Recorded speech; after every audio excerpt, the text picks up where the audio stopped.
Bismillah.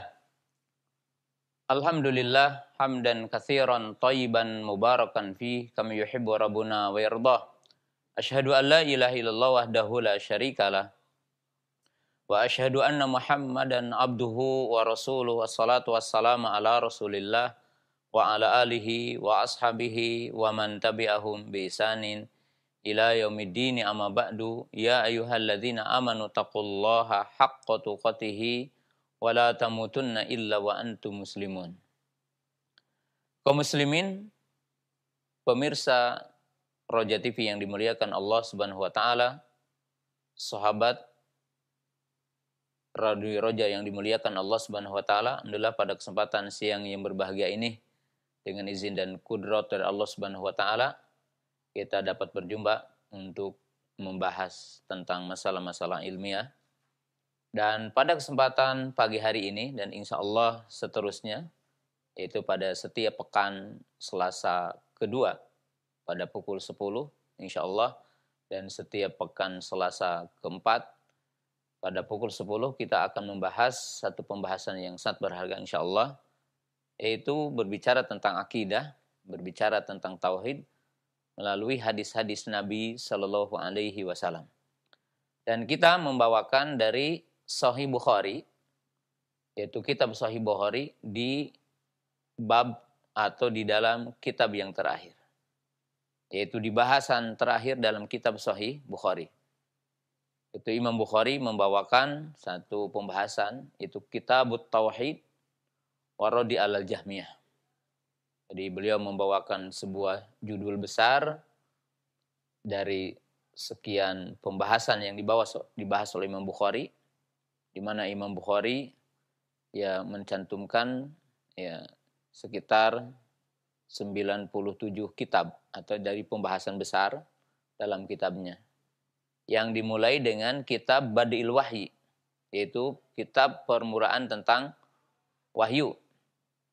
Kemudian diakhiri dengan pembahasan Kitabut Tauhid dalam banyak nushah dengan menjelaskan warad ala al-Jahmiyah.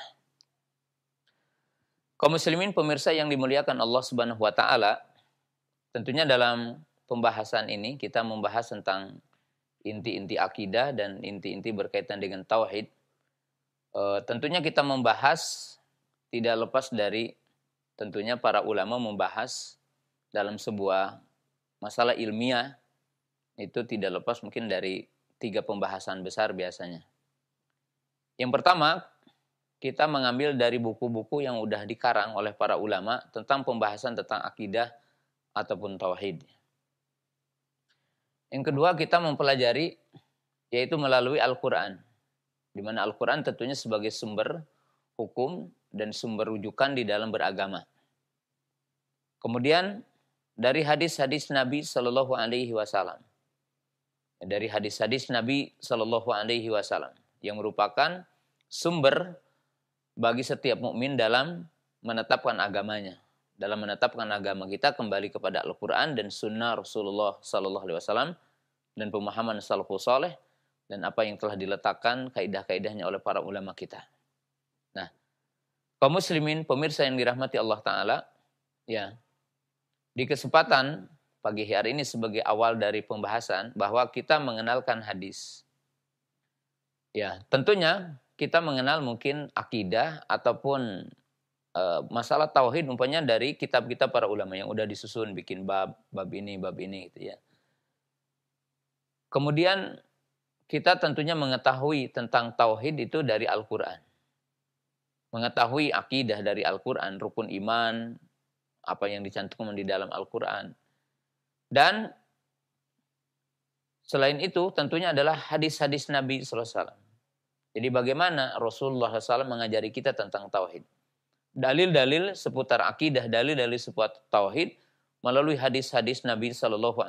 Dan di sini tentunya mengenalkan kita kepada sumber hukum langsung. Dan kita tentunya belajar dari berbagai sisi. Ada para ustadz yang udah langsung menjelaskan akidah ataupun tauhid lewat buku. Sebagian di antara kita tentunya menjelaskan melalui penjelasan hadis-hadis yang telah dikumpulkan oleh para ulama. Dan kita mengambil kitab Sahih Bukhari yang membahas dari judul terakhir dari kitab Sahih Bukhari, dalam arti judul besarnya, yaitu Kitabut Tauhid Warradi alal Jahmiyah. Ya, jadi pembahasan tentang tauhid dan bantahan kepada kaum Jahmiyah. Nah, hal ini agar kita melekat, seorang mukmin tahu ya tentang masalah-masalah akidah dan tauhid itu langsung dari hadis-hadis Nabi SAW. Jadi berkaitan dengan masalah-masalah kewajiban kita mentauhidkan Allah, kewajiban kita untuk mengimani tentang rukun iman, mengimani tentang bagaimana iman-iman kepada rukun iman yang 6 ini dengan cara yang benar, dengan petunjuk hadis-hadis Nabi SAW, dengan penjelasan tentunya syarah para ulama. Ya, agar seorang muslim itu melekat dengan dalil. Ya. Kemudian kaum muslimin, pemirsa yang dimuliakan Allah Subhanahu wa taala, kita memilih Sahih Bukhari karena Sahih Bukhari itu adalah hadis-hadisnya sahih dan disepakati para ulama kesahihannya. Dan para ulama telah sepakat untuk menerima hadis-hadis Bukhari. Nah, Imam Bukhari, yaitu Muhammad ibnu Ismail ibnu Mughirah al-Bukhari, ya, menyusun kitab Sahih Bukhari dengan diawali bab Bad'il Wahyi. Jadi bagaimana wahyu itu turun dan awal permulaan wahyu turun. Kepada siapa? Kepada Nabi Shallallahu Alaihi Wasallam. Kemudian beliau mengakhiri pembahasan dari kitab Sahih Bukhari itu Kitabut Tauhid. Jadi beliau membahas akhir dari kitab Sahih Bukhari itu dan mengumpulkan hadis-hadis dalam Sahih Bukhari itu hadis-hadis seputar tauhid. Ya. Tentunya ini ada relevansinya. Jadi ada sisi yang menunjukkan keagungan kitab Sahih Bukhari dan menunjukkan kefakihan Imam Bukhari, di mana Imam Bukhari itu memulai dengan kitab awal permulaan wahyu dan bagaimana wahyu itu turun. Ya. Karena tentunya ini adalah sebagai sumber hukum bagi setiap mukmin, sumber hukum bagi setiap muslim, maka dikenalkan dulu kepada wahyu sebelum membahas yang lain. Dan ini salah satu kefakihan Imam Bukhari. Sementara beliau mengakhiri kitab Sahih Bukhari itu dengan kitab Tauhid, seolah-olah menjelaskan bahwa tujuan Allah menurunkan para nabi dan tujuan Allah Ta'ala menurunkan kitab-kitab adalah untuk menjelaskan tauhid. Ya. Sebagaimana dijelaskan dalam ayat, walaqad ba'atsna fi kulli ummatin rasula ani ibudullaha wajtanibut tagut.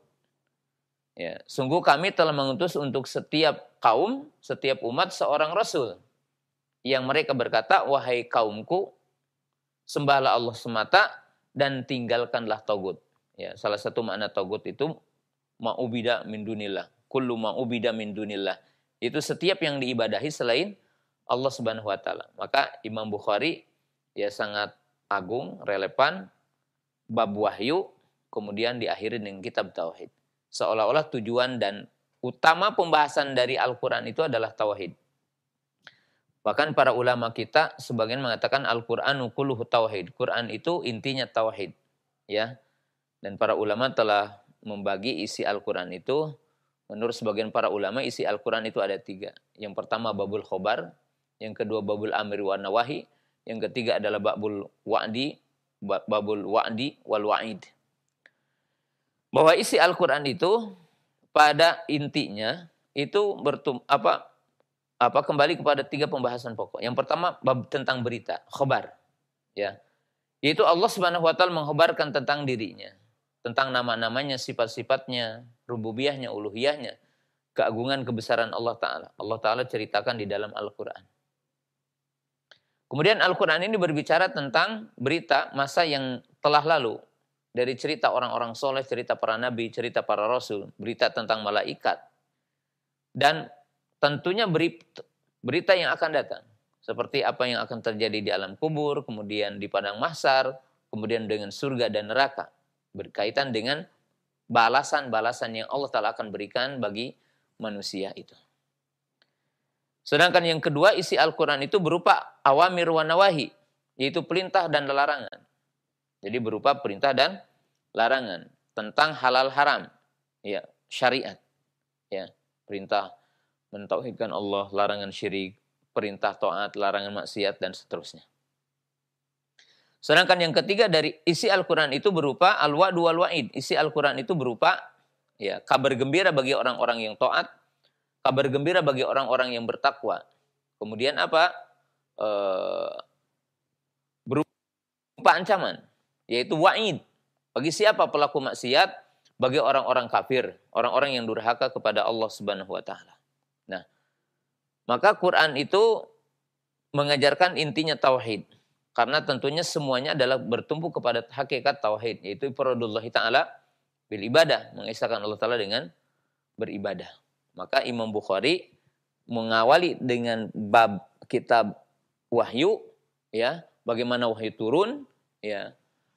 Maka diakhiri dengan kitab tauhid karena tujuan utama diturunkan Al-Quran itu untuk menjelaskan kepada manusia tentang hak Allah dan kewajiban manusia kepada Allah, yaitu ifraduhu bil ibadah, yaitu mengesahkan Allah dengan ibadah.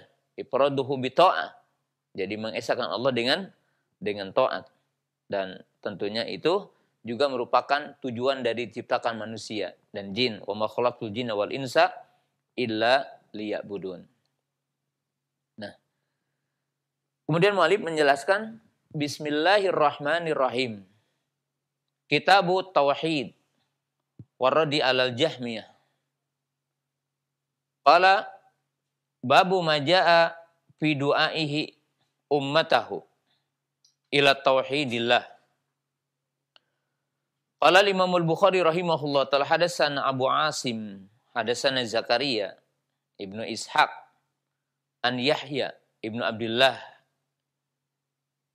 an Abi Ma'bad an Ibni Abbasin radhiyallahu ta'ala anhuma anna Nabiyya sallallahu alaihi wasallam ba'atsa Mu'adzan ila Yaman.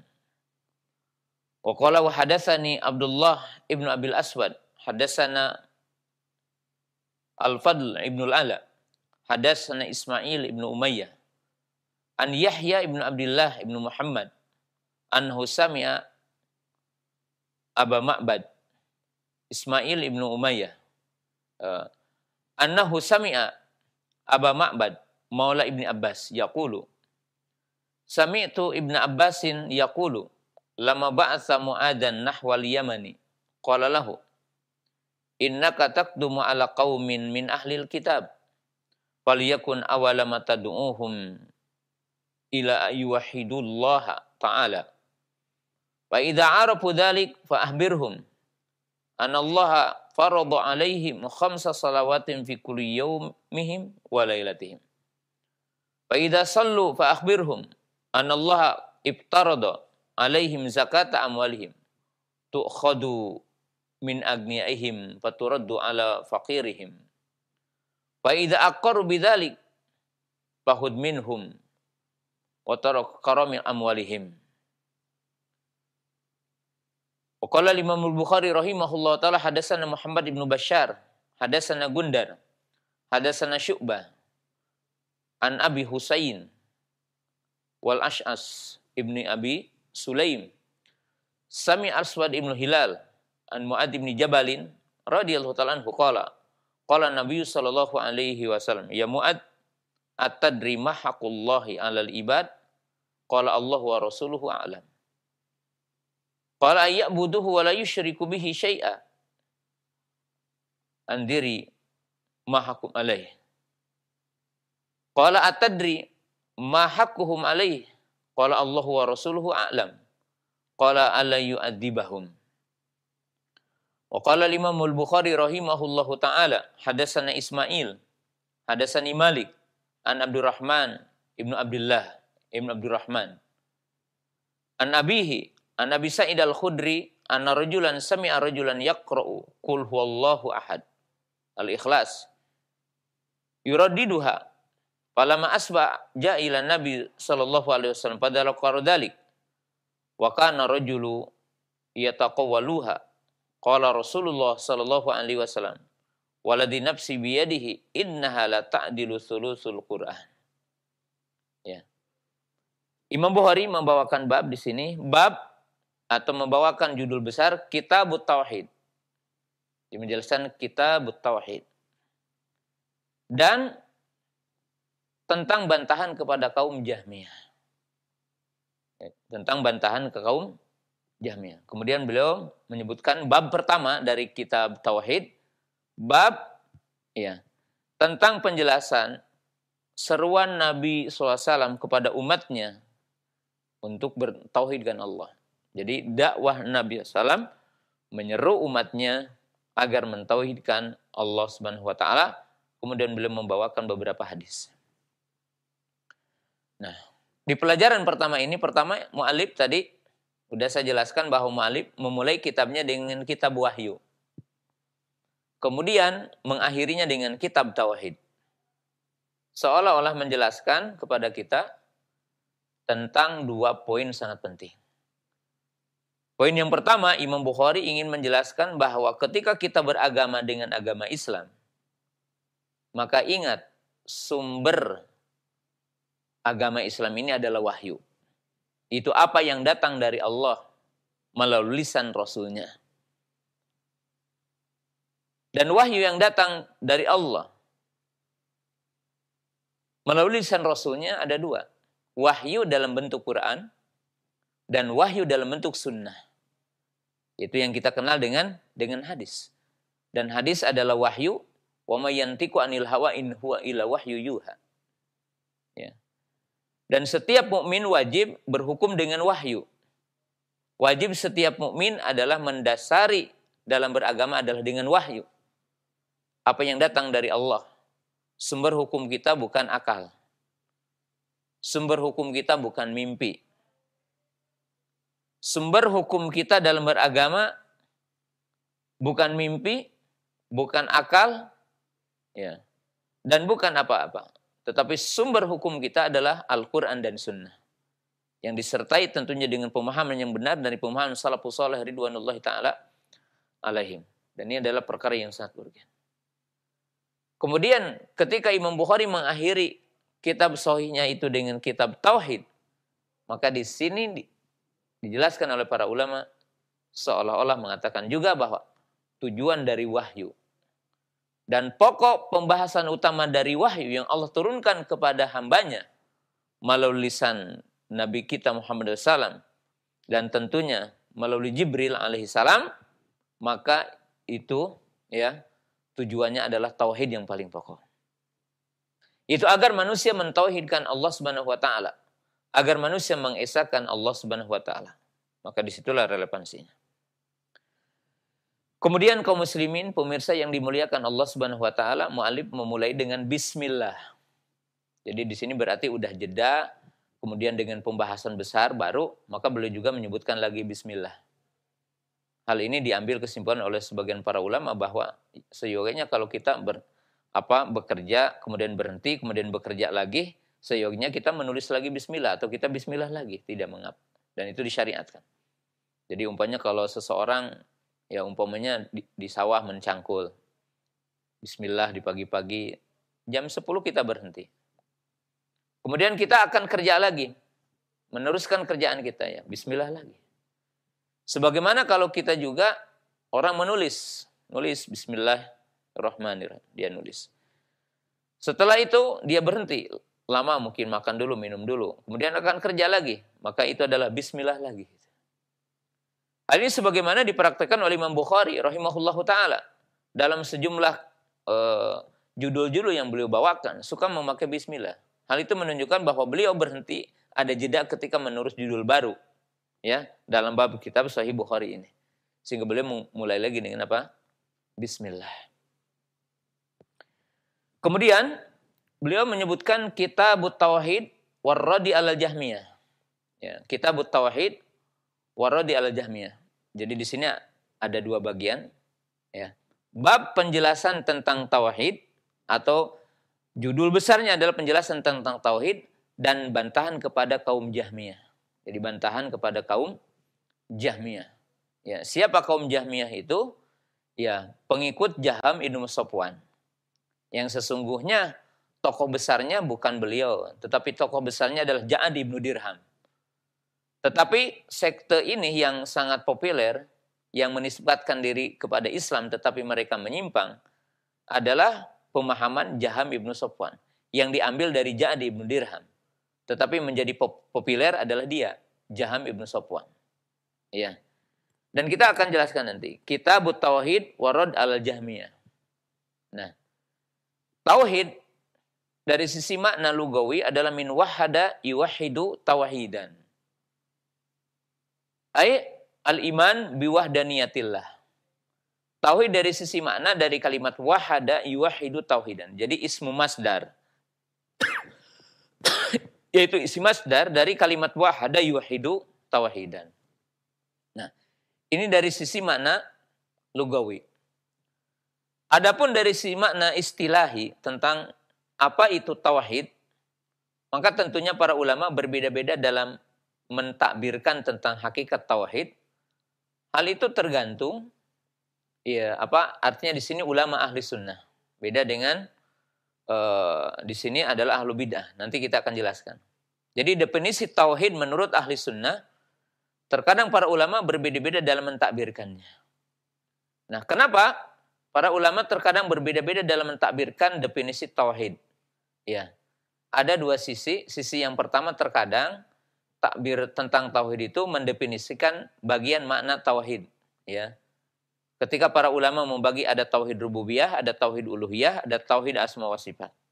Ya, maka terkadang para ulama itu mendefinisikan tauhid itu dalam bagian dari jenis tauhid itu. Ya, contohnya ya, tauhid ketika membahas tauhid uluhiyah dan itu pokok, maka para ulama mengatakan yang dimaksud dengan tauhid adalah ikhlasul ubudiyati lillah. Ikhlasul ibadati lillah. Yang dimaksud dengan tauhid itu mengikhlaskan ibadah kepada Allah. Maka ini adalah bagian dari tauhid, yaitu tauhid uluhiyah. Kemudian para ulama mengatakan, apa itu tauhid? Yaitu apa? Nafyu tashbih wa ta'lil. Wa mada? Wa ta'til afwan. Ini nafyu tashbih wa ta'til. Ada sebagian para ulama mendefinisikan tauhid sebagaimana disebutkan dalam kitab Fathul Bari. Yang dimaksud dengan tauhid itu menafikan tashbih. Jadi menafikan persamaan, menafikan penyerupaan, ya. Kemudian menafikan ta'til. Artinya ini yang dinamakan oleh para ulama isbatun bila tamtsil, tanzihun bila ta'til. Jadi yang dimaksud dengan tauhid itu menafikan penyerupaan. Yang dimaksud di sini adalah berkaitan dengan tauhid asma dan sifat. Tidak ada yang menyerupai Allah dan tidak boleh menyerupakan Allah dengan sesuatu. Ya. Kemudian menafikan ta'til, artinya tidak mengingkari apa yang Allah tetapkan dari nama-namanya, apa yang Allah Ta'ala tetapkan dari sifat-sifat, maka wajib kita menetapkannya. Tidak boleh ta'til. Ta'til bimana tabrik, mengosongkan. Nah, maka ini biasanya adalah berkaitan dengan tauhid apa? Tauhid asma dan sifat. Tauhid asma dan sifat. Nah, tetapi sebagian para ulama mendefinisikan tauhid yang dimaksud dengan cakupan semua tauhid. Maka tauhid didefinisikan oleh sebagian para ulama adalah ifradullah bima yakhtassu bihi min rububiyatihi wa uluhiyatihi wa asma'ihi wa sifatihi. Jadi yang dimaksud dengan tauhid adalah ifradullah, mengesahkan Allah bima yakhtassu bihi, dengan apa yang khusus bagi Allah. Dalam apa? Rububiyahnya, dalam uluhiyahnya, dan dalam asma dan sifatnya. Kemudian Imam As-Safarini rahimahullahu ta'ala menjelaskan dalam kitabnya Lawa'imul Anwar tentang definisi tauhid adalah ifradul ma'bud ma'a itiqadin wa hadtahu dzatan wa sifatin wa af'alan. Beliau mengatakan apa yang dimaksud dengan tauhid adalah ifradul ma'bud, yaitu mengesahkan yang diibadahi. Yang dimaksud di sini adalah tauhid uluhiyah. Mengesahkan Allah dengan ibadah, mengesahkan Allah dengan taat. Ya. Kemudian apa? Disertai dengan mentauhidkan Allah, yakni fi dzatihi, dalam zatnya, fi asma'i, dalam nama-namanya, fi sifati, dalam sifat-sifatnya, wa af'ali, dan perbuatannya. Yang dimaksud di sini adalah tauhid rububiyah. Maka ifradul ma'bud ma'itiqadin wa haddahu dzatan wa sifatin wa af'alan. Ya. Maka ini adalah hakikat tauhid. Jadi hakikat tauhid yang dijelaskan oleh Imam Safarini yang mencakup tadi tauhid rububiyah, tauhid uluhiyah, dan tauhid asma dan sifat. Jadi ketika para ulama berbeda dalam mentakbirkan, ya di situ hanya beda redaksi saja. Atau ketika sedang membahas apa gitu. Ketika membahas tauhid uluhiyah mungkin ya mendefinisikan bagiannya. Ketika mendefinisikan tauhid asma dan sifat, maka mendefinisikan apa? Bagiannya. Nah. Dan tauhid kaum muslimin pemirsa yang dirahmati Allah taala, ya, dalam arti di sini adalah ifradullah taala bil ibadah, itu yang dinamakan dengan tauhid uluhiyah, yaitu mengesahkan Allah dengan beribadah, dan yang dimaksud adalah dengan tauhid uluhiyah, maka itu adalah merupakan pokok dari hikmah diutusnya para nabi. Tujuan utama diutusnya para nabi, para rasul, dan diturunkan kitab-kitab. Ya, sebagaimana dijelaskan, qul ta'alu ila kalimatin sawa'in bainana wa bainakum alla na'budu illallah. Ya. Kemudian para nabi, para rasul ditugasi Allah taala, diperintahkan oleh Allah taala untuk mengajak manusia dan mengajari manusia tentang tauhid. Ya, seperti tadi walaqad ba'atsna fi kulli ummatin rasula an ibudullaha wajtanibut taghut. Ya, jadi di sini adalah tujuan utamanya. Ya, nanti kita akan jelaskan tauhid secara rinci. Kemudian Imam Bukhari mengatakan di sini waradi alal jahmiyah.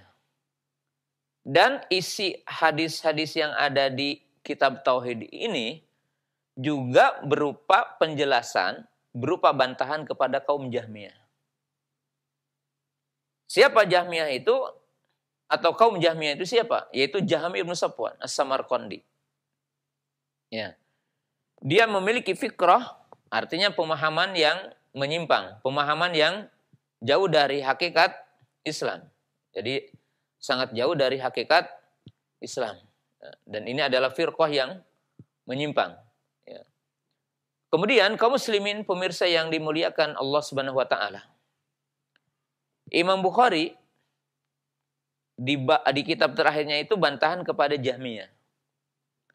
Sementara para ulama kita seperti Imam Yusuf Ibnul Asbad, ya, dan para ulama yang lainnya, ya, termasuk juga Sufyan Ibnu Uyainah rahimahullahu taala, dan para ulama yang lainnya itu menjelaskan bahwa pokok kesesatan itu ada 4 sekte.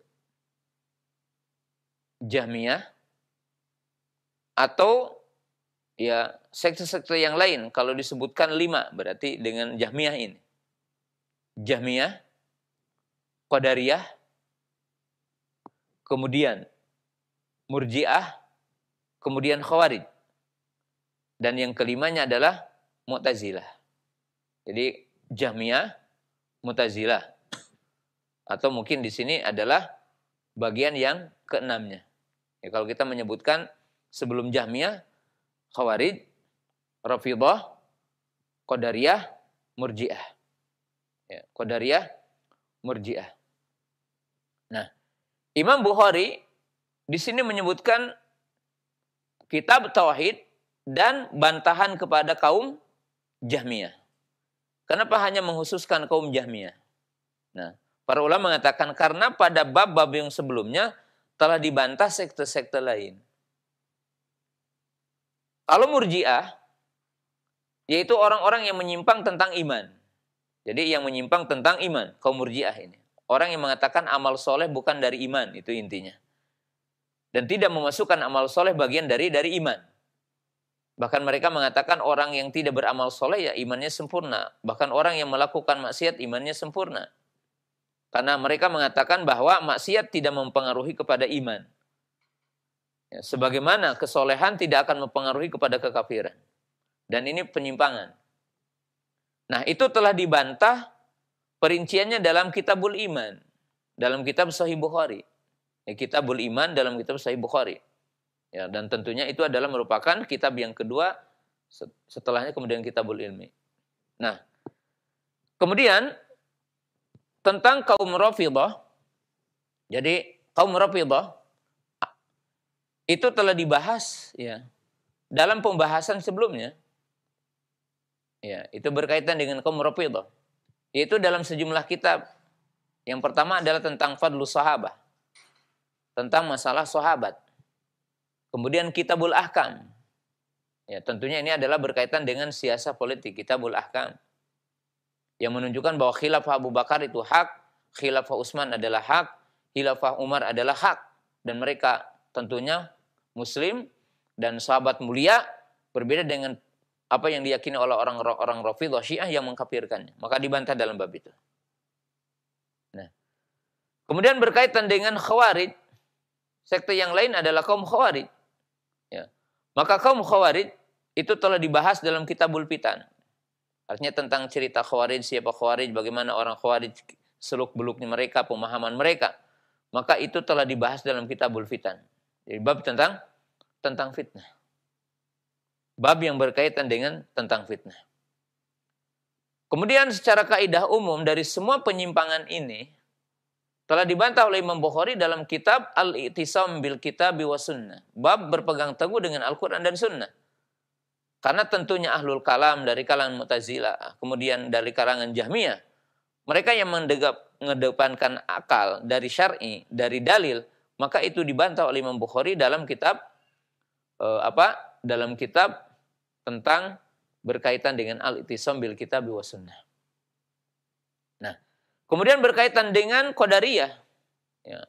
Jadi berkaitan dengan Qadariyah. Ya. Masalah Qadariyah ini telah dibahas dalam sejumlah bab dalam kitab Bukhari. Ya. Pertama dalam kitab Iman ada. Kemudian dalam kitab Fitan ada. Dan ini tentunya awal munculnya tentang kaum Qadariyah. Ya.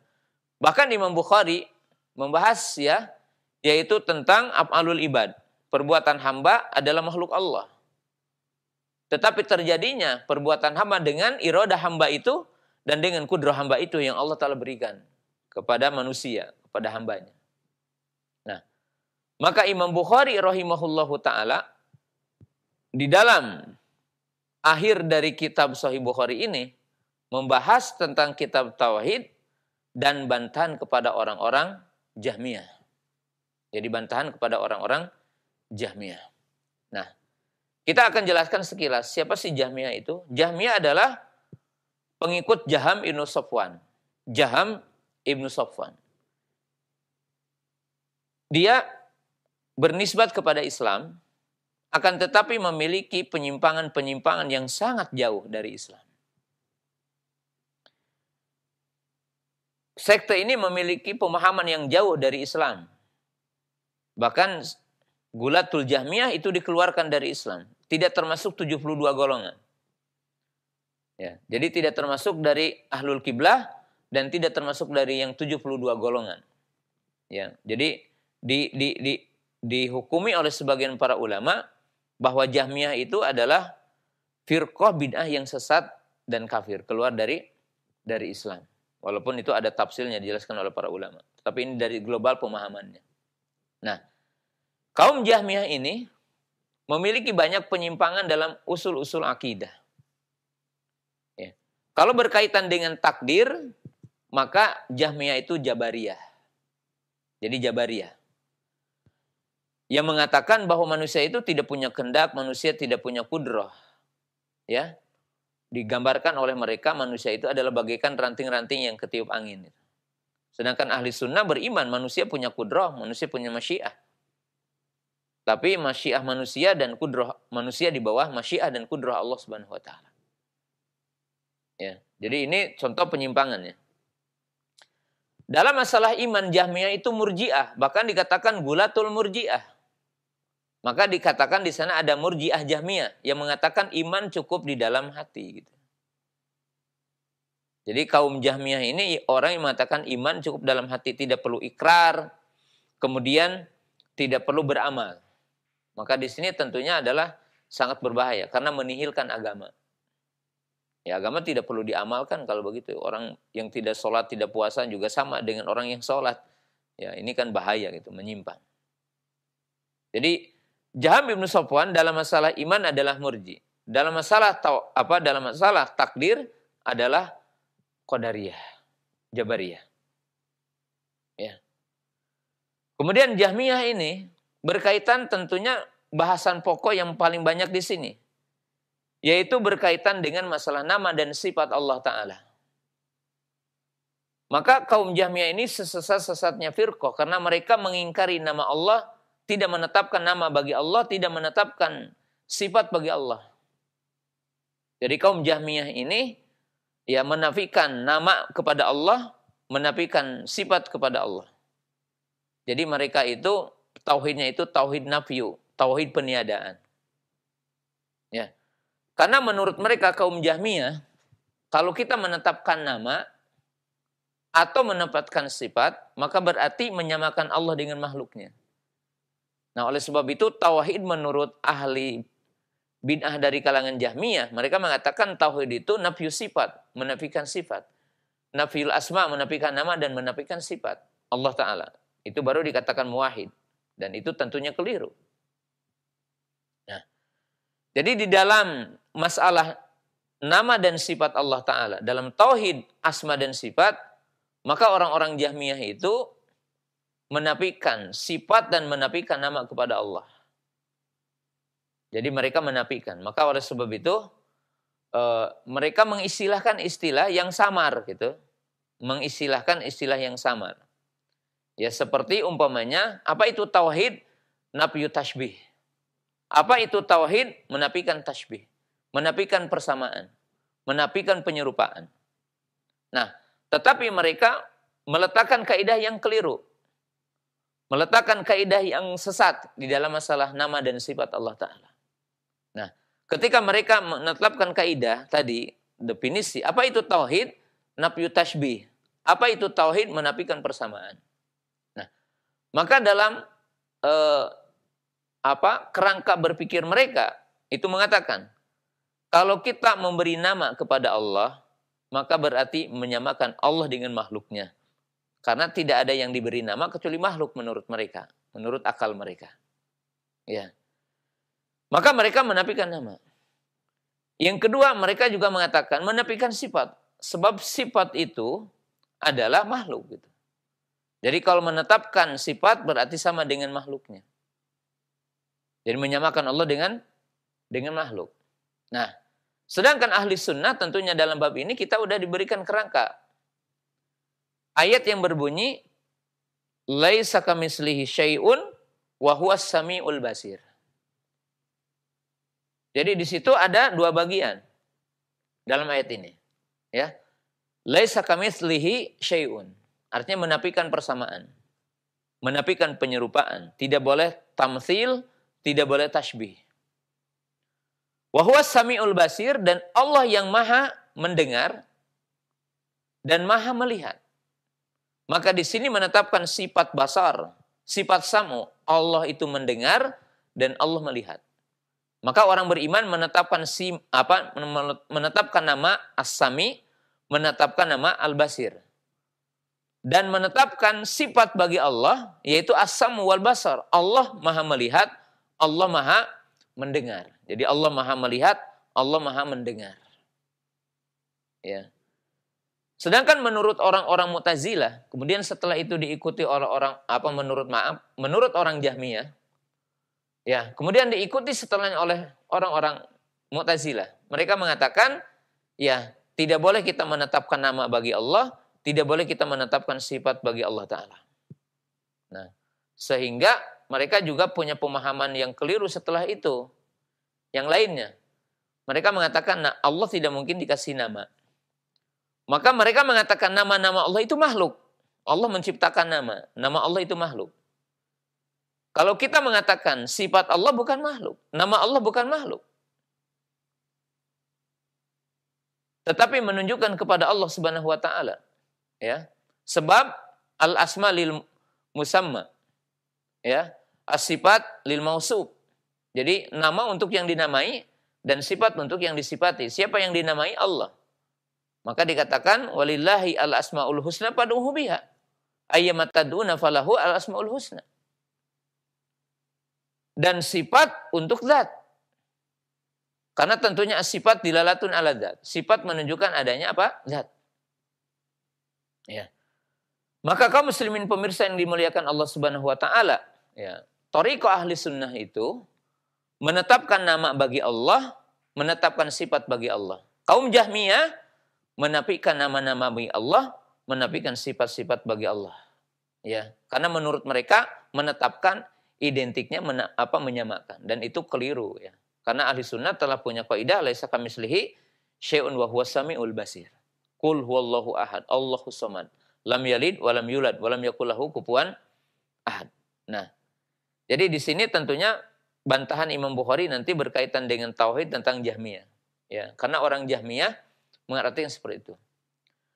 Bahkan orang-orang Jahmiyah yang gulatul Jahmiyah, mereka berbicara tentang Allah itu dengan keraguan, dengan penafian semuanya, menafikan. Jadi penafian. Mereka mengatakan Allahu laisa bimaujud wala bighairi maujud. Mereka mengatakan jangan mengatakan Allah itu ada, jangan mengatakan Allah itu tidak ada. Jangan dikatakan mendengar, jangan dikatakan tidak mendengar. Maka ini manhaj orang-orang Jahmiyah menyimpang, jauh dan tidak masuk akal. Tidak masuk akal. Kita sebagai orang beriman meyakini tentang Allah. Dan Allah Subhanahu wa taala disifati dengan sifat-sifat yang sempurna, yang agung, dan dinamai dengan nama-nama yang mulia dan nama-nama yang agung. Yang menurut ahli sunnah setiap nama mengandung sifat. Ya. Jadi kitab ini sebagai bantahan kepada kaum Jahmiyah. Dari sisi apa? Berkaitan dengan nama dan sifat. Karena orang-orang Jahmiyah itu menafikan nama-nama Allah, menafikan sifat-sifat Allah. Ya. Kemudian orang-orang Jahmiyah ini menggulirkan ataupun memunculkan fitnah-fitnah atau syubhatnya. Syubhat. Ya, tadi dengan istilah nafyu tashbih. Ya. Dan kita meyakini tidak ada yang menyerupai Allah Ta'ala. Tidak ada yang menyamai Allah Ta'ala. Ya. Maka ini adalah penafian. Tapi kita wajib menetapkan juga apa yang Allah Ta'ala tetapkan. Maka beriman kepada nama dan sifat adalah dikatakan oleh para ulama isbatu ma asbatahu Allah Ta'ala fi kitabih. Wa isbatu ma asbatahu Nabi sallam fi sunnatihi. Jadi yang dimaksud dengan tauhid asma dan sifat itu menetapkan apa yang Allah Ta'ala tetapkan dan menafikan apa-apa yang Allah Ta'ala nafikan. Menetapkan apa-apa yang ditetapkan Allah Ta'ala oleh Nabi sallam dan menafikan apa yang dinafikan oleh Nabi sallam terhadap Allah Ta'ala. Ya, seperti kita ketahui dalam surah Kursi, surat Baqarah ayat Kursi, Allahu la ilaha illahu, penetapan ini. Al-Hayyu, penetapan. Al-Qayyum, penetapan. Yaitu menetapkan sifat hayat bagi Allah, sifat hayat yang sempurna. Ya, yang sempurna. Kemudian sifat-sifat yang lain. Kemudian Allah Ta'ala menafikan, setelah itu menafikan apa? La ta'khuduhu sinatu wala naum. Ya, Allah itu tidak ngantuk, ya, dan tidak tidur. Berarti ini penafian, menafikan. Nah, orang-orang Jahmiyah itu tauhidnya bukan begitu. Jadi orang Jahmiyah tauhidnya tidak begitu. Menurut mereka tauhid itu ketika orang itu tidak menetapkan nama dan sifat. Karena menurut mereka kalau menetapkan nama dan sifat berarti menyamakan Allah dengan makhluknya. Tapi ahli sunnah dengan dalil-dalil Quran menetapkan tanpa menyamakan. Dan mensucikan tanpa menafikan. Ya. Jadi isbatun bila tamtsil, ya, tanzihun bila ta'til. Jadi ahli sunnah itu menetapkan tapi tidak menyamakan. Karena Allah telah memberi contoh. Allah maha mendengar, Allah maha melihat. As-Sami al-Basir. Maha mendengar, maha melihat. Ya. Berarti pendengaran Allah tidak sama dengan pendengaran hambanya. Penglihatan Allah tidak sama dengan penglihatan hambanya. Dalam arti menetapkan tapi menafikan. Maka oleh sebab itu beda dengan orang Jahmiyah. Orang Jahmiyah itu hanya menafikan. Kalau ahli sunnah itu menetapkan dan menafikan. Menetapkan sifat mendengar, menetapkan sifat melihat, tapi laisa kamitslihi. Dalam arti pendengaran Allah bukan seperti pendengaran manusia. Penglihatan Allah bukan seperti penglihatan manusia, karena laisa kamitslihi syai'un wa huwas samiul basir. Jadi di sini Imam Bukhari ingin mengungkap kesesatan orang-orang Jahmiyah. Demikian orang-orang Jahmiyah dan para pengikutnya mereka mengatakan bahwa awal kewajiban kepada manusia itu adalah ragu. Ada yang mengatakan awal kewajiban bagi manusia itu adalah mencari fakta tentang makhluk Allah, tafakur. Kemudian ahli sunnah menjelaskan awal kewajiban bagi manusia adalah ma'rifatullah, ma'rifatul syahadatain, ma'rifatul iman. Bahwa awal kewajiban bagi setiap manusia itu adalah mengenal Allah. Awal kewajiban bagi manusia itu adalah mengenal dan memahami dua kalimat syahadatain. Sebagaimana dijelaskan di dalam hadis-hadis yang kita akan bacakan ini. Ya, jadi sejumlah penyimpangan Jahm bin Safwan itu adalah banyak. Dan salah satunya adalah berkaitan dengan masalah tauhid, yaitu tauhid asma dan sifat. Ya. Maka dengan itu, mu'alif memulai dengan kalimat ini. Ya.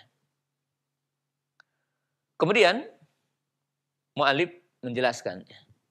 Jadi tadi kita ketahui bahwa awal firqah itu ada yang mengatakan 4, ada yang mengatakan 5, ada yang mengatakan 6. Ya. Yang mengatakan 4, Qadariyah, Khawarij, Rafidhah, Murji'ah. Ya, ini sekte menyimpang. Dan telah dijelaskan di berbagai judul dalam Sahih Bukhari ini.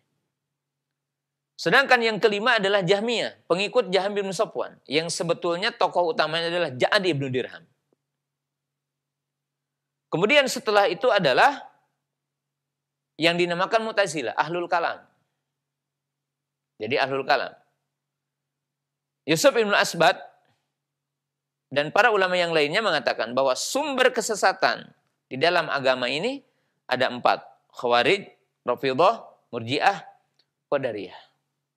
Nah, maka oleh sebab itu umat Islam diperintahkan untuk komitmen kepada perjalanan para sahabat ridwanullahi ta'ala alaihim, yang mereka telah dijamin dari penyimpangan.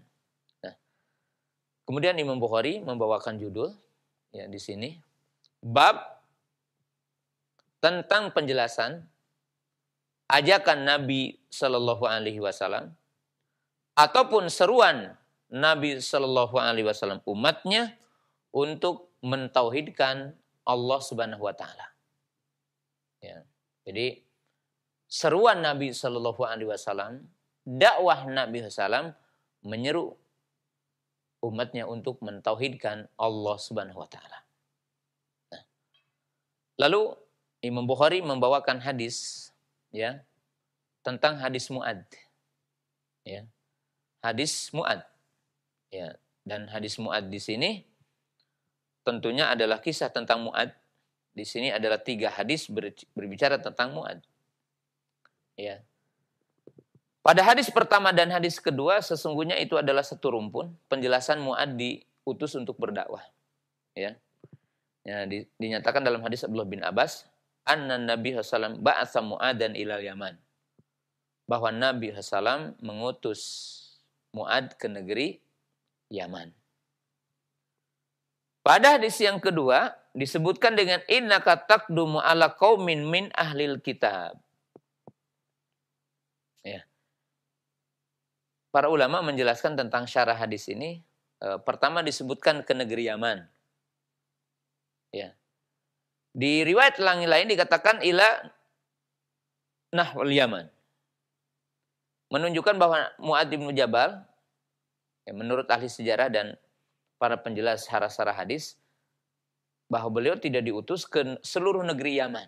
Karena negeri Yaman luas. Tetapi menunjukkan kebagian negeri Yaman. Jadi kebagian negeri Yaman. Jadi menunjukkan bagian aja. Menunjukkan bahwa Mu'ad bin Jabal radhiyallahu ta'ala anhu tidak dikatakan sempat mengelilingi semua negeri Yaman. Dan untuk semua negeri Yaman, dalam arti diutusnya dia berdakwah. Enggak. Itu bagian dari negeri Yaman. Karena jiha min jihatil Yaman.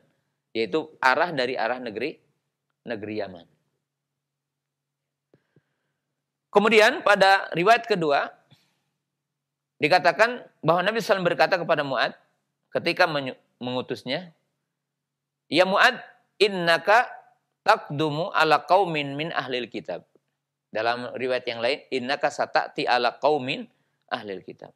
Wahai Mu'ad, sesungguhnya engkau akan datang ke satu kaum yang ada di negeri Yaman yang beragama dengan ahlul kitab, yaitu Yahudi atau Nasrani. Maka jadikanlah awal seruan kamu kepada mereka, awal ajakan kamu kepada mereka adalah agar mereka mentauhidkan Allah. Yang dimaksud ini adalah tauhid uluhiyah, jelas. Cara globalnya, pokoknya. Ya. Apabila mereka mengetahui hal itu, dalam satu riwayat mereka menerima hal itu, maka beritakan kepada mereka, kasih tahu mereka bahwa Allah Subhanahu wa taala memerintahkan kepada mereka salat 5 waktu dalam sehari semalam. Jadi Allah taala telah mewajibkan kepada mereka tentang kewajiban untuk salat. Dan apabila mereka salat, maka beri kabar gembira kepada mereka bahwa Allah taala telah mewajibkan kepada mereka untuk mengeluarkan hartanya, untuk berzakat dengan hartanya yang akan dibagikan kepada orang-orang yang fakir di tengah-tengah kalian. Jadi di tengah-tengah kalian. Dalam arti ya, di atas komunitasnya. Ya. Dan apabila mereka menerima itu, ya, maka Nabi SAW memberikan satu pijakan kepada para sahabat ridwanullahi ta'ala alaihim dan kepada Mu'ad Ibnu Yaman radhiyallahu ta'ala anhu. Ya. Yaitu apa? Hati-hati dengan harta-harta yang paling mulianya. Ya. Wattaqi wa qara'ima amwalihim. Ya, artinya qara'ima amwalihim. Hati-hati dengan ya kambing yang paling gemuknya jangan diambil. Artinya ambil pertengahan. Dan jangan mendolimi mereka. Ambillah seukuran dengan zakatnya. Tidak boleh melampaui batasnya. Ya. Kemudian hadis yang ketiga, kalau hadis yang kedua dan pertama itu satu rumpun tentunya. Tentang dakwah. Pada hadis yang kedua bahwa Nabi SAW dikisahkan sedang berboncengan dengan Mu'ad. Berdua berboncengan dengan Mu'ad. Radhiyallahu ta'ala anhu. Dan Mu'ad dalam satu riwayat itu membonceng. Kuntu radifan Nabi SAW. Aku dalam kondisi membonceng Nabi SAW. Ya. Itu di binatangnya. Maka tiba-tiba Nabi SAW mengajak berbicara kepada Mu'ad. Ya Mu'ad, at-tadri ma haqqullahi 'alal ibad? Tahukah kamu apa hak Allah kepada hamba? Maka beliau mengatakan Allah wa rasuluhu a'lam. Hanya Allah dan Rasulnya yang maha tahu. Maka Nabi SAW mengatakan an ya'buduhu wa la yusyriku bi syai'an, agar mereka mentauhidkan ya Allah Ta'ala ya dan tidak menyekutukan Allah Subhanahu wa taala. Ya. Jadi ini adalah intinya. Ya. Kemudian Nabi SAW bertanya, apa hak mereka kepada Allah? Maka Mu'ad pun mengatakan Allah wa Rasulul a'lam, Allah dan Rasul maha tahu. Kemudian Nabi SAW mengatakan ya, yaitu Allah tidak mengadab orang-orang yang mentauhidkannya dan orang-orang yang mentaatinya. Ya. Kemudian pada hadis yang terakhir di bab ini, Imam Bukhari meriwayatkan bahwa dalam hadis Abi Sa'id Al-Khudri ini dikatakan bahwa seseorang itu mendengar temannya ketika sholat itu mengulang-ulang surah Qul Huwallahu Ahad. Jadi mengulang-ulang. Ya, dan di sini tentunya ada 2 poin mengulang-ulang itu. Pertama, bahwa dimaknai seseorang ini membaca 2 surah dalam setiap rakaatnya. Surah A diakhiri dengan Qul Huwallahu Ahad. Di rakaat yang kedua baca surat B umpamanya, kemudian baca lagi Qul Huwallahu Ahad. Atau diulang-ulang berkali-kali. Di rakaat pertama Qul Huwallahu Ahad, di rakaat yang kedua adalah Qul Huwallahu Ahad. Sehingga ada hukum fikih bahwa tidak mengapa seseorang itu mengulangi bacaannya dalam sholat. Ya. Terutama orang-orang yang sedikit hafalannya. Nah, jadi ada orang yang selalu mengulang-ulang bacaan Qul Huwallahu Ahad dalam sholatnya. Jadi itu lagi suratnya. Kemudian ditanyakan kepadanya. Apa yang menyebabkan engkau itu mengulang-ulang itu? Itu mengulang surat apa? Qul Huwallahu Ahad. Maka tatkala datang waktu subuh, dia datang kepada Nabi SAW dan menceritakan hal itu. Ya. Jadi seolah-olah orang itu membicarakannya. Artinya memperdebatkannya. Kenapa si fulan ini Fatihah lagi. Maka Nabi SAW bertanya kepada orang itu, apa yang menyebabkan engkau mengulang-ulang ini? Maka orang itu mengatakan, karena di dalamnya ya ada nama-nama dan sifat Allah Ta'ala. Jadi di dalamnya terdapat keagungan, kebesaran Allah Subhanahu wa Ta'ala. Maka orang itu mengatakan, dan aku ingin membacanya, dan aku ingin itu mendapatkan keutamaan itu. Dia mendapatkan keutamaan itu. Maka Nabi SAW menghabarkan sesungguhnya Allah Subhanahu wa Ta'ala itu mengatakan bahwa waladi nafsi biyadihi innaha la ta'dilu thulusul Quran. Sesungguhnya Al-Fatihah ini sesungguhnya qul huwallahu ahad ini adalah menyamai 1/3 Quran. Jadi kalau tadi disebutkan 3 bagian berarti 1/3-nya. Karena surah qul huwallahu ahad itu berbicara tentang nama-nama Allah, tentang sifat Allah Ta'ala, tentang keagungan Allah Subhanahu wa Ta'ala. Ya, maka dianjurkan bagi seorang mukmin itu banyak juga membaca surah qul huwallahu ahad atau Al-Ikhlas di banyak di banyak kejadian-kejadian. Karena itu adalah bagian yang sangat agung. Nah, kaum muslimin pemirsa yang dimuliakan Allah Subhanahu wa Ta'ala. Imam Bukhari dengan menyebutkan judul yang pertama ini ingin menjelaskan definisi tauhid.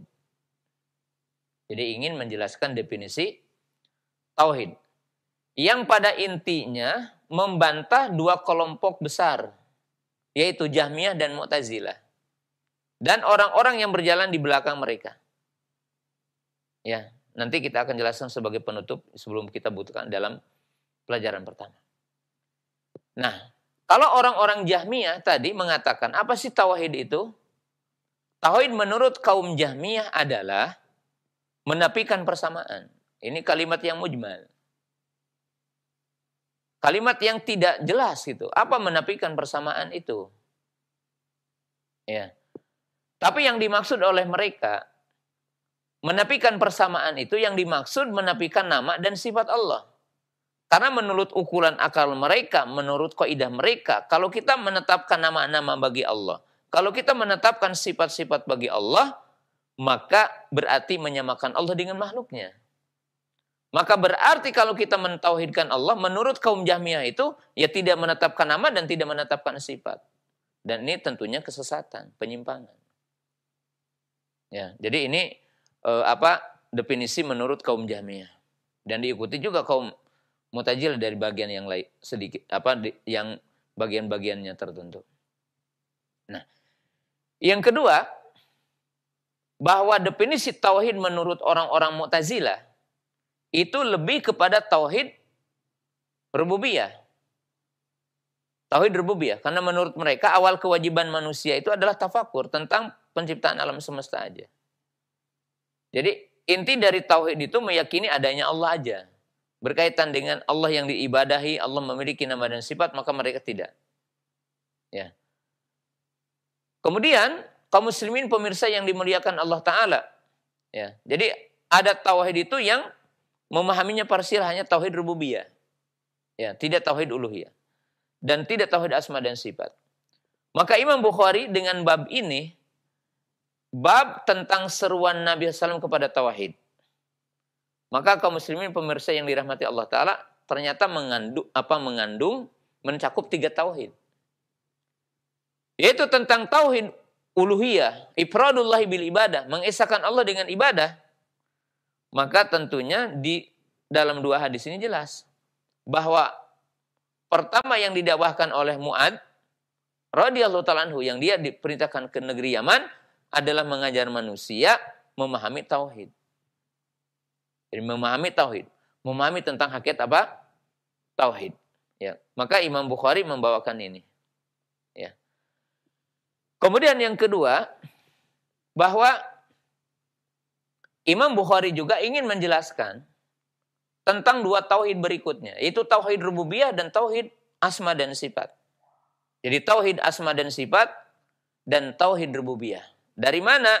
Bahwa beliau membawakan tentang hadis yang menjelaskan tentang keutamaan surah Al-Ikhlas, surat Qul Huwallahu Ahad di mana dikatakan sulusul Quran. Ya. Karena tentunya kaum muslimin pemirsa yang dimuliakan Allah Subhanahu wa taala, ya. Tentunya di sini ketika ya orang-orang yang di sini menafikan nama-nama Allah, menafikan sifat-sifat Allah telah dibantah. Di mana Allah berfirman, "Qul huwallahu ahad, Allahus samad, lam yalid wa lam yulad." Maka ini adalah inti tauhid. Ya. Maka tauhid yang hak adalah tadi ifradullahi bil ma'bud, ma'itiqadin wa haddahu datan wa sifatin wa af'alan. Bahwa tauhid itu intinya mengesahkan Allah untuk beribadah. Jadi mengesahkan Allah Ta'ala dengan taat, mengesahkan Allah Ta'ala dengan ibadah. Qul inna sholati wa nusuki wa mahyaya wa mamati lillahi rabbil alamin. Dan menafikan kesyirikan. Ya, dan menafikan kesyirikan. Kemudian kaum muslimin pemirsa yang dirahmati Allah Subhanahu wa taala, ya, Imam Bukhari membahas tentang urgensi tauhid asma dan sifat di bagian yang terpenting ini. Ya. Nah, kaum muslimin pemirsa yang dirahmati Allah Subhanahu wa taala. Jadi di situ ahli sunnah meletakkan dasar apa yang dimaksud dengan tauhid. Berbeda dengan sekte yang menyimpang. Nah, kemudian pelajaran terakhir dari pelajaran pertama dari kitab Sahih Bukhari ini. Bahwa dalam hadis ini, itu hadis pertama, bahwa Nabi SAW menyuruh Mu'ad pergi ke Yaman. Dan menurut penjelasan para ulama, tidak ke semua negeri Yaman. Bagian dari negeri Yaman. Lalu Nabi SAW berkata kepadanya, "Wahai Mu'ad, engkau akan mendatangi ahlul kitab. Dan jadikanlah seruan engkau kepada mereka agar mereka mentauhidkan Allah." Dalam hadis ini keutamaan berdakwah. Dan menunjukkan bahwa dakwah itu merupakan fardu kifayah. Jadi berdakwah menyeru orang non-muslim masuk Islam itu merupakan fardu kifayah. Harus ada. Harus ada. Kemudian di dalam hadis ini menunjukkan bahwa da'i itu harus punya 3 bekal. Bekal berupa konten ilmu yang akan didakwahkan, kedalaman pemahaman kepada Quran dan Sunnah, syariat. Yang kedua adalah pemahaman kepada kondisi mad'u, yang dinamakan fiqhul waqi kepada mad'unya.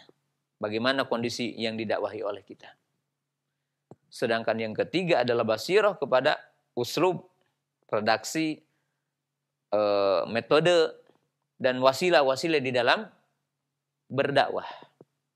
Ya, dan tentunya itu orang yang berdakwah. Oleh sebab itu Nabi SAW mewanti-wanti Mu'ad.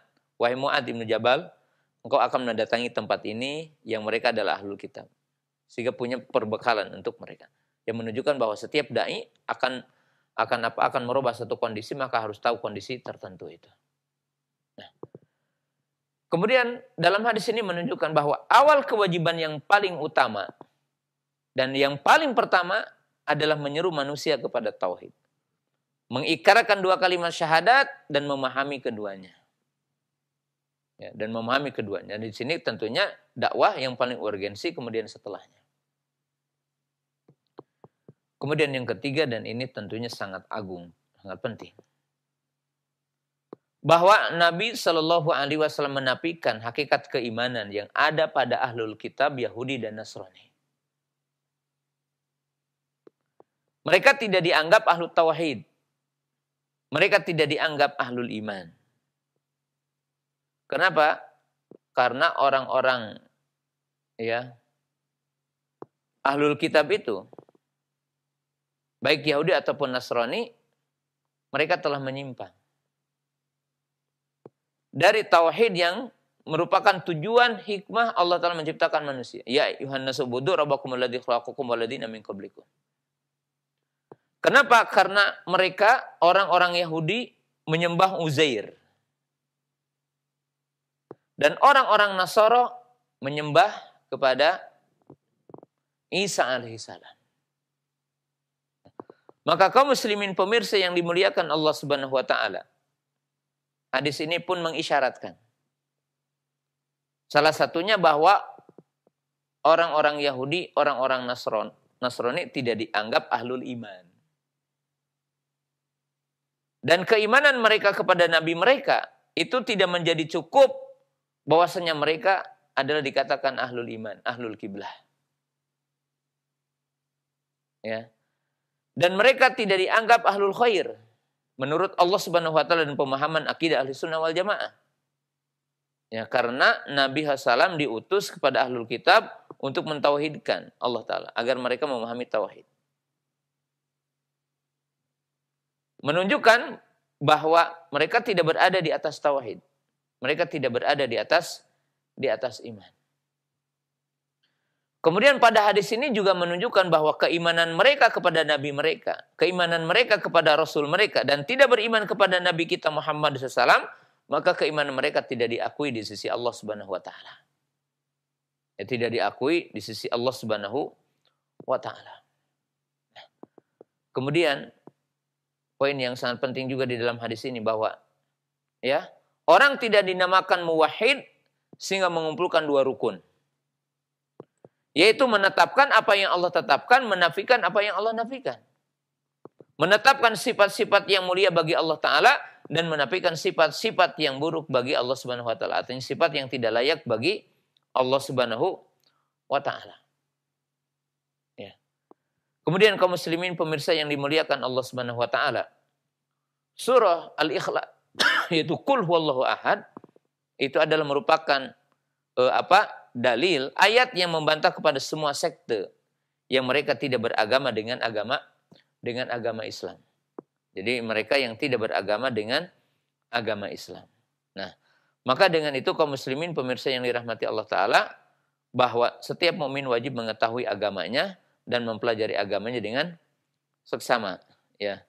Dan kita lihat dulu bahwa hadis-hadis ini berbicara tentang penetapan nama-nama bagi Allah Ta'ala, penetapan sifat-sifat bagi Allah Subhanahu wa Ta'ala, yang mungkin juga insya Allah akan berlanjut dengan definisi-definisi yang lain berkaitan dengan tauhid asma dan sifat, tauhid rububiyah ataupun tauhid uluhiyah. Insya Allah kita akan bahas di pertemuan berikutnya. Baik, jazakallahu khair, barakallahu fiik kepada Ustaz yang sudah memberikan materi dari pembahasan kitab Sahih Bukhari bab kitab tauhid, yang mudah-mudahan ini menjadi ilmu yang bermanfaat untuk kita semua. Baik, untuk selanjutnya kami buka sesi interaktif, sesi soal jawab bagi Anda para pemirsa ataupun pendengar yang ingin bertanya. Silahkan Anda bisa mengirimkan pertanyaan di nomor layanan pesan singkat. Baik, kesempatan pertama mungkin kami akan ajukan terlebih dahulu Ustaz pertanyaan yang masuk melalui layanan pesan singkat. Mengenai metode dakwah di zaman ini Ustadz, benarkah anggapan sebagian kelompok, sebagian orang bahwa berdakwah pada zaman ini ketika kita memasuki wilayah yang di situ menjamur kesyirikan, maka jangan dulu membahas apa yang dilakukan kesyirikan yang terjadi di wilayah tersebut, karena pasti akan menolak. Maka harus berdakwah kepada hal yang lain dulu agar dia tertarik, kemudian baru kepada berdakwah kepada apa yang dilakukan kesyirikannya tersebut Ustaz. Apakah benar anggapan seperti ini atau pendapat seperti ini? Kaum muslimin pemirsa yang dimuliakan Allah Subhanahu wa taala ya. Tentunya kita berdakwah itu adalah iqamatul hujjah. Berdakwah itu tujuan utamanya adalah menegakkan hujjah. Menegakkan argumentasi kepada manusia ya. Dan menyampaikan kebenaran kepada manusia. Itu adalah inti dari dakwah. Nah, bahwa berdakwah itu tentunya seperti seorang dokter yang akan mengobati pasiennya. Ya. Di mana seseorang itu tentunya melakukan penelitian, seseorang itu melakukan diagnosa, kemudian memberikan obat, artinya memberikan penjelasan, menjelaskan hujjah. Nah, kaum muslimin pemirsa yang dimuliakan Allah Subhanahu wa taala. Ya. Metode berdakwah tentunya adalah dari beberapa sisi metode berdakwah. Yang pertama, metode berdakwah ditinjau dari sisi isi yang kita dakwahkan. Jadi dari sisi isi yang kita dakwahkan. Maka para ulama itu menjelaskan al-aham bil aham. Bahwa berdakwah itu dimulai dengan yang urgen. Dan yang paling urgen di dalam Islam tentunya adalah tauhid akidah. Sebagaimana baginda Rasulullah SAW mengawali berdakwah dengan tauhid, dengan akidah. Yaitu tidak kurang dari 13 tahun berdakwah kepada tauhid. Ya, sebagaimana juga ayat-ayat yang turun dan penjelasan-penjelasan yang ada. Ya, kemudian sejarah membuktikan. Ya, itu kalau dari sisi ditinjau dari si konten yang didakwahkan, maka al-aham fal-aham. Tetapi ketika kita menjelaskan tentang tauhid, bukan berarti juga kita tidak menjelaskan yang lain. Karena syariat Islam telah sempurna. Ya, orang mesti bisa sholat, berakhlak mulia. Ya, tidak berarti ketika kita itu berdakwah kepada tauhid tidak menjelaskan akhlak mulia. Kemudian yang kedua, apabila kita berbicara tentang metode, bagaimana kita berdakwah? Maka telah dijelaskan dalam ayat, ud'u ila sabili rabbika bil hikmati wal mau'idotil hasanati wajadilhum lihiti ahsan. Maka berdakwah itu mesti kita menjelaskan ya, yang dengan cara uslub, metode yang benar. Salah satunya dengan hikmah, kelembutan, gitu kan. Sebagaimana kita tahu usul dakwah itu asal berdakwah dengan kelembutan. Hikmah itu. Itu dari sisi metodenya. Metodenya. Ya. Kemudian dari sisi lain bahwa ya menjelaskan yang mujmal, kemudian yang tafsil. Menjelaskan yang global dulu, kemudian menjelaskan tafsil. Contohnya kita membahas tentang kesyirikan. Nah, kesyirikan tentunya banyak macamnya. Banyak macamnya. Bagaimana kita menjelaskannya? Tentunya kita tidak menegur satu persatunya dulu. Ya kalau itu yang dinamakan awal dakwah. Jadi menjelaskan tentang konstruksinya dulu gitu. Ya. Jadi bukan tafsilinya dulu gitu. Karena terkadang orang tidak akan paham kepada tafsilannya sebelum disebutkan mujmalnya, globalnya. Sebagaimana sistem Al-Quran. Quran ada surah Al-Fatihahnya dulu gitu kan. Maka jelaskan apa definisi Islam, apa kerangka Islam. Kerangka Islam itu kalau disebutkan kan dua. Ikhlasul ubudiyati lillah, ikhlasul ta'ah. Jelaskan apa itu tauhid, apa itu syirik. Ya. Baru nanti perincian tentang pengingkaran kepada satuannya betul. Bahwa kita tidak perlu ketika kita mendatangi setempat dan orang melakukan kesyirikan. Ya, yang mereka mungkin mereka belum paham. Maka kita menjelaskan secara global apa itu Islam, ya, apa itu tentang kandungan Islam, apa pokok Islam, ya, jelaskan tentang apa itu tauhid, apa itu syirik, ya, dengan secara global. Oh, Islam itu menafikan tauhid, apa menetapkan tauhid dan menafikan syirik, gitu kan. Maka ini dari sisi kerangkanya, sisi kerangkanya. Jadi itu mungkin metodenya gitu. Wallahu taala alam. Nah, baik. Syukran jazakallahu khair atas jawaban Al-Ustaz. Demikian untuk yang bertanya. Mudah-mudahan menjadi ilmu yang bermanfaat. Dan selanjutnya kami berikan kesempatan untuk Anda yang ingin bertanya melalui layanan telepon. Silakan. Halo. Halo. Nah. Assalamualaikum. Waalaikumsalam warahmatullahi wabarakatuh. Dengan siapa di mana? Ridwanudin di Bandung. Pak Ridwanudin di Bandung, silahkan. Ya. Nah. Ya, silahkan Pak. Boleh saya bertanya? Silahkan Pak. Bagaimana cara saya menyikapi hidup ini, Ustaz? Saya tidak punya guru, banyak dosa, tapi sekarang saya sudah lumpuh, tidak bisa kemana-mana. Mohon tausiahnya dan ilmunya, Ustaz. Sekian saja, terima kasih. Assalamualaikum warahmatullahi wabarakatuh. Waalaikumsalam warahmatullahi wabarakatuh. Nah, silakan Ustaz dari Pak Rizwanudin di Bandung. Oh, Masya Allah. Pak Ismanudin di Bandung, semoga Bapak diberikan kesabaran, keteguhan tetap ya, walaupun ditimpa musibah berupa sakit, dan juga mudah-mudahan Allah Subhanahu wa Ta'ala mengangkat sakit dari Bapak. Nah, tadi Bapak bertanya mungkin tidak punya guru, kemudian sekarang sakit. Ya, tentunya nasihat bagi saya, Bapak bisa melakukan dua hal. Yang pertama, membaca buku-buku yang telah direkomendasi oleh para ulama, buku-bukunya lurus gitu ya, dari sisi pemahamannya.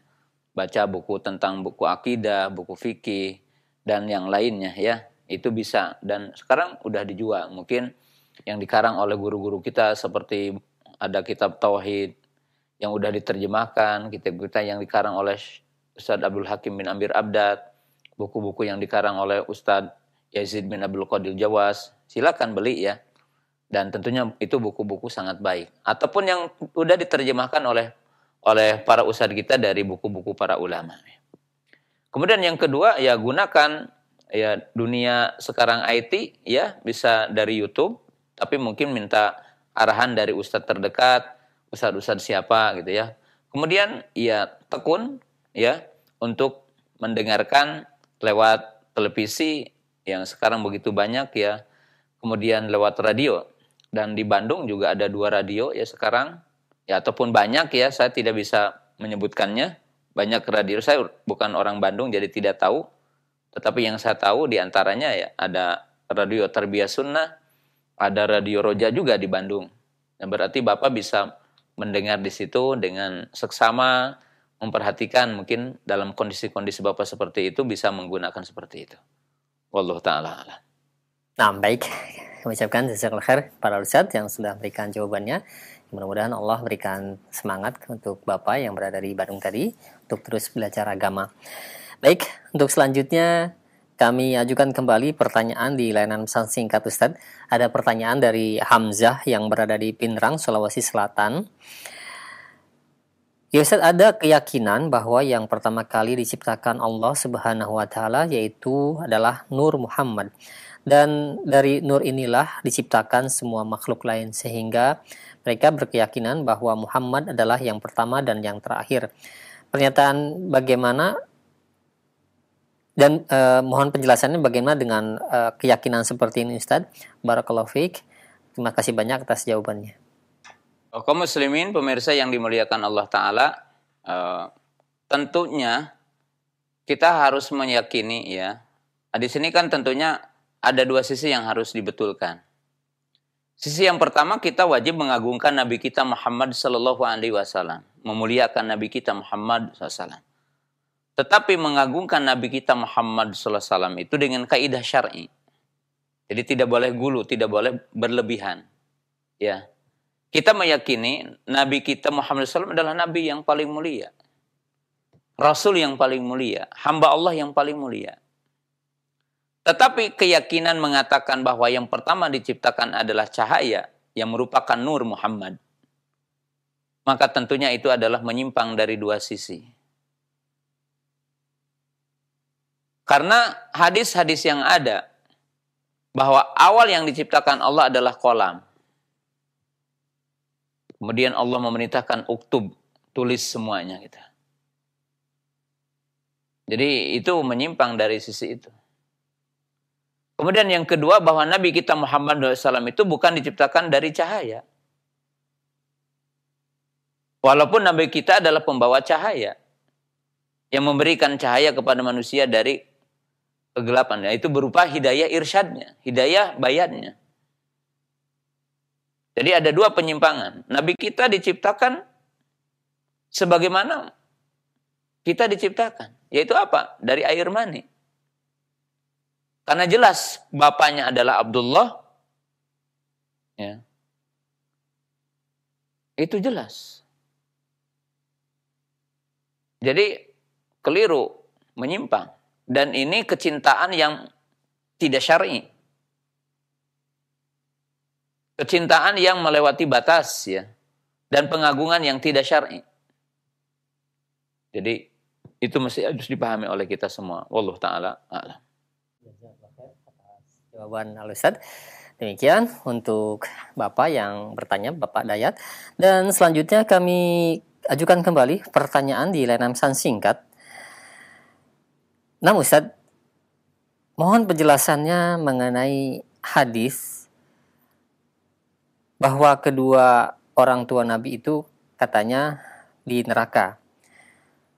Ada yang beranggapan bahwa hal tersebut tidak benar dan tidak mungkin para nabi itu dilahirkan dari orang-orang yang berdosa. Artinya mereka dilahirkan dari orang-orang yang suci. Nah, bagaimana penjelasannya, Ustadz?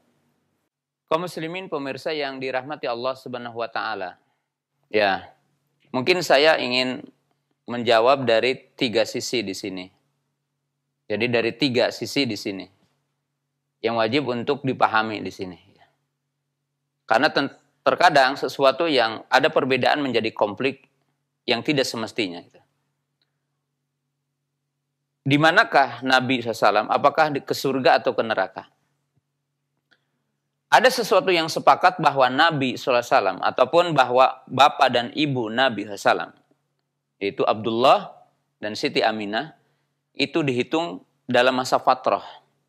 Jadi masuknya kepada ashabul fatrah. Ashabul fatrah, yaitu di masa jeda tentang kenabian waktu itu. Nah, ahli sunnah wal jamaah itu berbicara tentang ashabul fatrah itu di mana? Nah, menurut apa yang saya tahu bahwa ashabul fatrah yumtahanuna fi arsatil qiyamah. Ashabul fatrah ini nanti akan diuji di arsatil qiyamah. Ya, mereka ada yang ke surga, ya mereka juga ada yang ditakdirkan Allah Ta'ala ke neraka. Nah, jadi ini adalah perkara yang sangat penting. Yang kedua, bahwa berkaitan dengan masalah surga neraka itu adalah berkaitan dengan ketetapan Allah. Artinya berkaitan dengan dalil. Dalil dari Al-Quran dan Sunnah. Jadi ukurannya bukan ukuran perasaan kita. Bukan ukuran perasaan kita. Yaitu menurut perasaan kita, oh tidak pantas kalau begini. Enggak ya. Tapi adalah khobar dari Allah dan Rasulnya. Khobar dari baginda Rasulullah Sallallahu Alaihi Wasallam. Jadi ukurannya bukan perasaan kita. Ya, itu adalah poin yang kedua. Artinya tidak boleh diukur-ukur dengan perasaan tadi. Yang ketiga, bahwa dalam sejarah ada sebelum Nabi kita Muhammad Sallallahu Alaihi Wasallam. Ya, kalau dikatakan bahwa nggak mungkin Nabi ya dikeluarkan dari rahim yang tidak bersih ataupun dari air mani yang tidak bersih, bukan ahlul iman. Ya, kita juga mengetahui ada Nabi Ibrahim, gitu kan, dalam sejarah bahwa Nabi Ibrahim alaihissalam bapaknya adalah musyrik. Ya, bapaknya adalah apa? Musyrik. Kemudian contoh juga yaitu apa? Nabi Nuh alaihissalam, istrinya kafirah, putranya adalah kafir. Maka oleh sebab itu ini tidak bisa dengan diukuran oleh perasaan kita, akal tidak pantas atau tidak pantas. Ya. Tetapi hadis yang disepakati itu ada hadisnya bahwa Nabi SAW mengatakan ya abi wa abaka finnar. Bahwa Nabi SAW mengatakan bapakku dengan bapakmu di neraka. Siapa ini yang bersabda? Yang berbicara adalah baginda Nabi Sallallahu Alaihi Wasallam. Ya, itu adalah sesuatu yang harus kita pahami dulu ya. Jadi berkaitan dengan di mana bapak atau ibu Nabi SAW bukan akal kita, bukan diukur-ukur oleh perasaan kita. Ya, dan sejarah telah ada. Sejarah telah ada. Kemudian juga perkara yang sangat penting untuk dipahami. Kalau ini adalah perbedaan, maka tidak boleh sekarang orang yang berpendapat, ya, bapak dan ibu Nabi SAW di neraka, berarti orang itu tidak cinta kepada Nabi SAW. Buruk sikap kepada Nabi SAW bukan. Karena kita berbicara tentang dalil. Itu. Jika nampak pada seseorang ini adalah yang kuat ini, maka tidak bisa dijudge oleh kita. Oh ini orang begitu jahatnya kepada Nabi SAW, umpamanya nggak boleh gitu. Karena orang berbicara tentang dalil. Berbicara tentang apa sih berita dari baginda Nabi SAW. Nah, itu yang harus dipahami gitu oleh kita. Ya. Demikian juga sebaliknya. Di mana Imam Suyuti rahimahullahu taala itu kan telah mentakwil hadis tadi dengan mengatakan alasan-alasan tadi. Nah, maka kaum muslimin pemirsa yang dirahmati Allah Subhanahu wa taala, ya, ini yang harus dipahami. Ya, yang harus dipahami. Jadi kalau saya mengatakan, kalau Ustadz sejumlah ustaz mengatakan bahwa ibu dan bapak Nabi SAW itu, menurut hadis adalah berada di neraka. Itu tidak boleh dijudge oleh siapapun bahwa orang itu tidak cinta kepada Nabi SAW. Bahkan mungkin menunjukkan cintanya kepada Nabi SAW karena menerima berita dari Nabi SAW. Membenarkan apa yang diberitakan oleh Nabi SAW. Walaupun di situ mungkin ada perbedaan dari sisi pemahaman dalam memaknai hadis itu. Ada yang memahami secara zahir, ada yang memahami secara takwil. Tadi umpamanya. Nah, kemudian poin yang terakhir yang saya ingin sampaikan juga, terlepas di sini adalah perbedaan dan mana yang lebih kuat. Ya, kalau saya ditanya ya lebih kuatnya saya berpendapat bahwa bapak dan ibu Nabi SAW di neraka. Tapi itu bukan berarti seseorang itu tidak cinta kepada Nabi SAW. Nah, hanya ada nasihat yang sangat penting. Apa yang harus kita ketahui tentang agama ini? Ada yang urgen, ada mungkin bukan urgen. Tapi dalam arti ada perkara-perkara yang tidak ya berkaitan dengan amal kita hari ini. Amal kita hari ini dalam arti ya tinggalkanlah perselisihan ini umpamanya. Ya. Dan kita urgensa membicara tentang apa kewajiban kita mentauhidkan Allah, apa kewajiban kita melaksanakan taat kepada Allah, apa urgen kita melaksanakan perintah-perintah Allah. Dan ini yang urgen, mentaati sunnah Nabi SAW, melaksanakan ibadah kepada Allah Ta'ala, taat kepada Allah Ta'ala, melaksanakan sunnah Nabi SAW, itu yang lebih urgen. Yang lebih urgen. Ya. Karena tidak mungkin sekarang seperti fitnah di Indonesia, ya, ada orang berpendapat ini, kemudian dianggap wah ini kurang ajar, kemudian sampai ketika akan berkhutbah padahal ini didemo oleh sekelompok orang. Nah, ini sesuatu yang tidak semestinya gitu kan. Karena ketika terjadi perbedaan, para ulama juga pernah berbeda ya. Ya. Meninggalkan sholat menurut sebagian para ulama kafir ya. Menurut sebagian para ulama tidak kafir. Nah, tetapi tidak boleh mengatakan yang mengatakan kafir ini khawarij. Ya, yang tidak mengatakan kafir ini adalah murji'ah. Ya, banyak hal yang kita berbeda ya dalam pandangan para ulama dan tidak menjurus untuk melakukan kekerasan ataupun anarkis. Wallahu taala. Baik, syukran jazakallahu khair atas jawaban Ustaz. Demikian dan kami mohon maaf untuk pertanyaan tadi merupakan pertanyaan terakhir Ustaz karena waktu yang sudah menunjukkan mencukupi untuk pertemuan di kesempatan siang ini dan mungkin ada penutup yang disampaikan. Nah, silakan Ustaz.